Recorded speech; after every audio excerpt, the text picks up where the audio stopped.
All right, so today's topic, how do we know if we have tennis elbow? Okay, so tennis elbow, you may have heard that term. Most people have heard that. And actually, it's not just tennis players that actually experience this problem.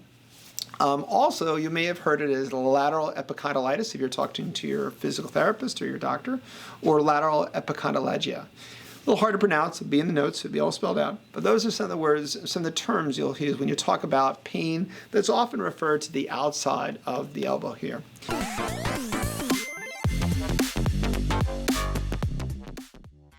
This condition is considered overuse. It's something that kind of occurs over time, common in men and women. 35 to 55 is kind of the sweet spot for people that are developing this condition. Originally, they thought this condition was something related to inflammation. That's why the term lateral epicondylitis, itis, means inflammation. And lateral epicondyle is here, so this means inflammation of this spot. It's just a little attachment point right here.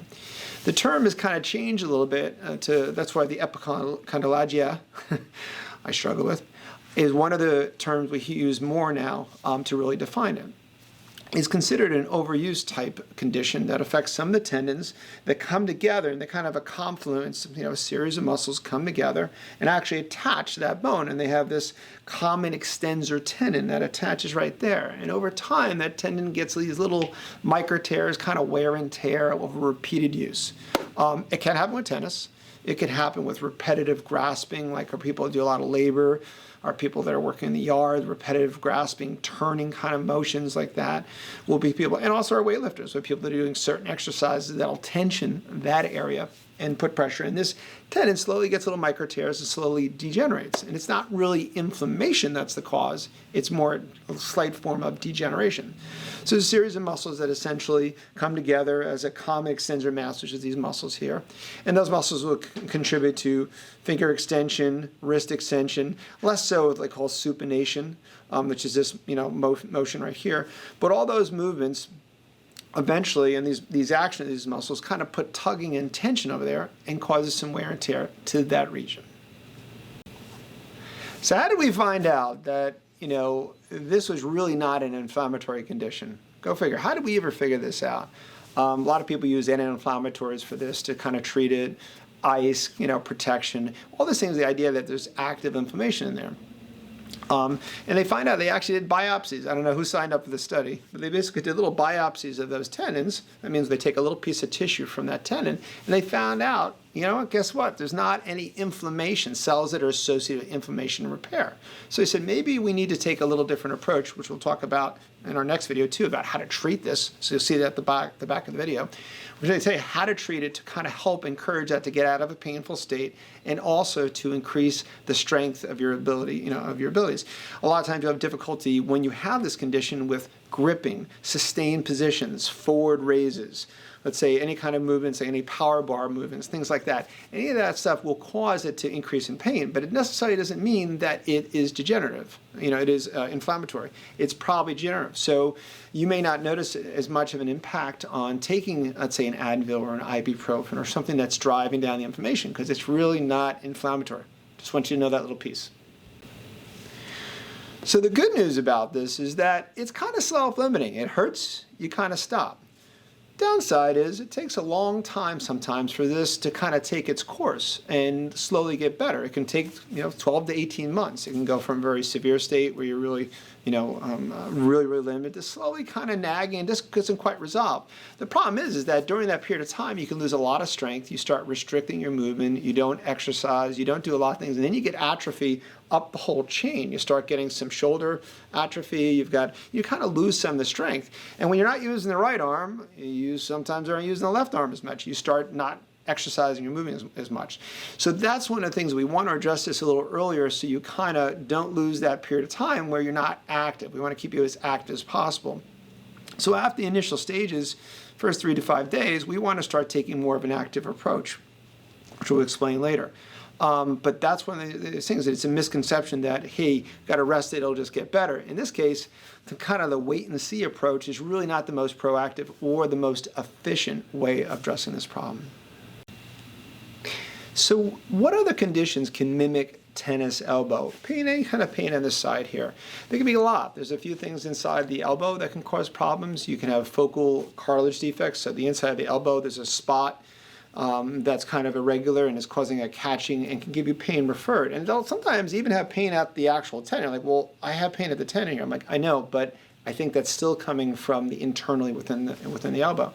Other things can be an old fracture, can cause traumatic arthritis or what you call osteoarthritis. Some can just be age-related or related to that past trauma, especially, like I said, a fracture. That can create a lot of swelling and pain similar to the pain that you're experiencing with a tennis elbow. Other things that can also be created, rheumatoid arthritis can give you pain in the elbow during certain periods of time. You can have other things that can occur in the elbow, stress fractures, bursitis, other things that can actually directly from the elbow. Also, in addition, you can have things that are actually not actually anatomically at the elbow. The pain is felt here, nowhere else, just here, and it can be coming from a rotator cuff problem or weakness or tendonitis or tear. It can actually refer pain down here, similar to like when you have jaw pain or arm pain with a heart attack. You don't want to treat the arm and the jaw. And there's lots of people that have gone to a dentist with what they think is suspected tooth, there's some problem with the tooth, cavity, whatever. The doctor says there's nothing wrong there, and in actuality they're having a heart issue. So realize sometimes the pain location is not actually the pain generator. That's one of the mantras here. So you got to really tease that out. So you can have a rotator cuff problem, and you don't necessarily have shoulder pain, but the pain is emanating there, but giving you pain there. The situation is with having certain types of neck problems, arthritis in neck, disc problems. All those problems can refer from the neck, can refer down. Same thing, sometimes, very confusing, you don't have shoulder or neck pain. You just have pain. As you move the neck, it reproduces the elbow pain. So we have to make sure of that nuance, as we go ahead and jump into our YouTube videos and try and self-treat and all that. We may not have the right location of what we're really dealing with. We may not, and it may mimic a tennis elbow. And listen, there's a lot of people that have a knee-jerk reaction, therapists and doctors included, especially in the speed of medicine today, to needless to say, anything on the outside, that's probably tennis elbow, all right? So you got to get a good evaluation. If you're unsure, we'll show you a quick test at the end of this video that you can do for yourself to give you some idea if that's what you're dealing with. So how does a physical therapist diagnose a tennis elbow or lateral epicondylitis, epicondylagia? I like to say it a lot because I have a hard time saying it. All right, some things you want to do is you want to look at grip strength. You may see there's a few special tests you can do just to determine if that's the structure. It's supposed to load that extensor tendon. We'll talk about the special tests another time, but different tests that'll essentially load that tendon, put tension on it, and if it reproduces the pain you're coming here for, they'll tell us there's something going on there. If there's any weakness in the muscles that extend the wrist or that extend the fingers, and maybe even a little called supination, that turning motion, that less so that, but more so the other two. When you test them, when you have them move or stabilize or hold a weight trying to use those muscles, those muscular attachments, the muscles go there and attach to that point, they trigger pain, okay? So those are some of the tests. We also will use, they call it palpation. We'll push on the area where we think is painful. But it's really you have to look at a whole clinical picture, meaning you got to also talk about what the patient talks about, like we've talked in the past. The special tests, when we move them certain ways, and common patterns of weakness and where you have trouble. But there are other conditions that can be somewhat similar.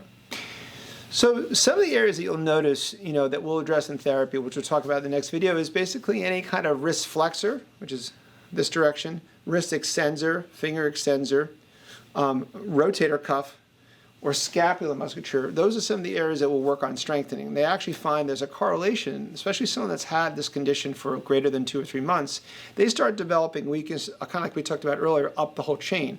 Most commonly is part of the rotator cuff, the external rotators. That particular muscle that contributes to that motion, okay, is specifically affected, they found.